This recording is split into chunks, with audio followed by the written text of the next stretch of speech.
ரஜினிகாந்த் ஒரு படத்தில் சொல்லியிருப்பார் ஒரு வசனம்.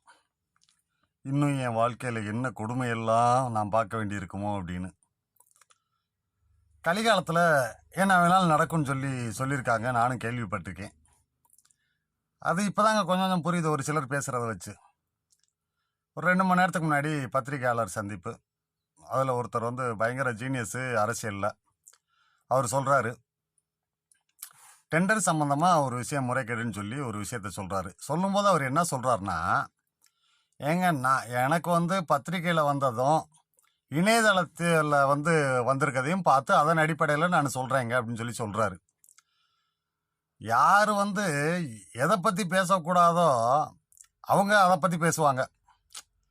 டெண்டரை பற்றி யார் பேசக்கூடாதோ அவர் அதை பற்றி பேசுகிறது ஒரு சைடு பெரிய என்ன சொல்கிறதுனே அதுக்கு வார்த்தையில் எனக்கு தெரியல. ரெண்டாவது, அவரே அடுத்து பேசிகிட்டு இருக்கும்போது இன்னொரு விஷயத்த முன்வைக்கிறாரு. கூட்டணி தொடர்பாக அவர் கருத்து சொல்லும்போது, பத்திரிக்கையாளர் நீங்கள் போடுறதெல்லாம் எப்படிங்க உண்மையாகும்? நீங்களாம் யூகிச்சு நீங்களாக போட்டுக்கிறீங்க.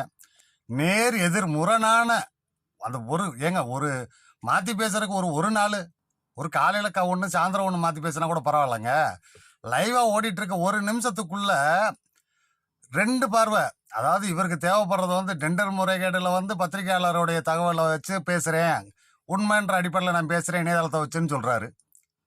அடுத்து கூட்டணி சம்மந்தப்பட்டமா பத்திரிகையாளர் நீங்கள் போட்டு நீங்களா போட்டுக்கிட்டா எனக்கு என்ன தெரியும், நீங்கள் போட்டதெல்லாம் உண்மையாயிருமான்னு பேசுகிறாரு முரணா.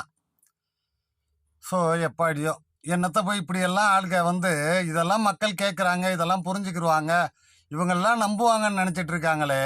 இந்த மாதிரி கால கொடுமை.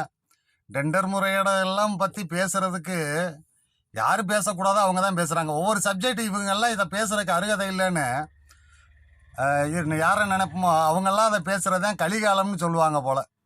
என்னத்தை போய் சொல்ல, மக்கள் எல்லாம் பார்த்துக்கிட்டே இருக்காங்க. ஆனால் இதில் பெரிய வேடிக்கையான விஷயம், தமிழக மக்களை இவ்வளோ கேனையா நினைக்கிறீங்களான்னு தான் தோணுது இதெல்லாம் பார்க்கும்போது. தமிழக மக்களை அவ்வளோ முட்டாளாகவும் கேனையனாகவும் அரசியல்வாதிகள் நினைக்கிறீங்களான்றது தான் சந்தேகமாக இருக்குது.